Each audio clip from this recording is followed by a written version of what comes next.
Mapasintabi po sa inyong lahat, maselan po ang paksang ito.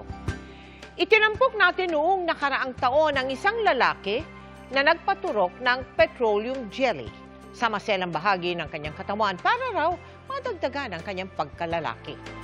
Atin po siyang napaoperahan, pero muli po siyang nakakaranas ngayon ng problema at muling lumapit sa GMA Kapuso Foundation.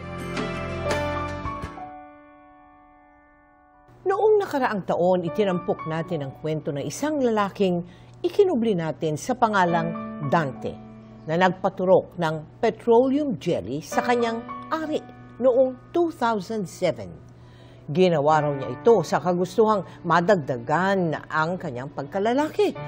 Pero sa halip ay pasakit ang idinulot nito matapos maimpeksyon. Taong 2024, sumailalim siya sa 2 operasyon matapos lumapit sa GMA Kapuso Foundation. Bumuti ang kanyang kondisyon at muling nakabalik sa trabaho bilang construction worker para matustusan ang pag-aaral ng anak. Dahil sa anak ko, pinipili ko magtrabaho kasi walang pang-alawas, ma'am. Ang hirap ng buhay namin mag-ama, ma'am. Hindi katulad yung dati na parang wala na akong gana mabuhay. Pero kamakailan, may naramdaman muli siyang sakit sa maselang bahagi ng kanyang katawan. Parang ma'am, may nararamdaman ko na mayroon pang natira sa ibang part, ma'am. Masakit, ma'am.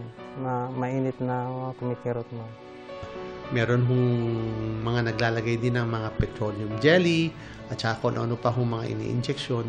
Hindi ho nararapat yun dahil ho mas makakasama sa inyong ari.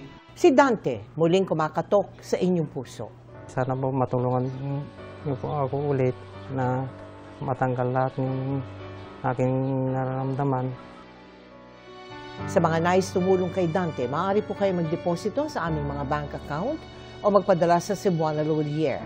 Pwede ring online via GCash, Shopee, Lazada at Globe Rewards.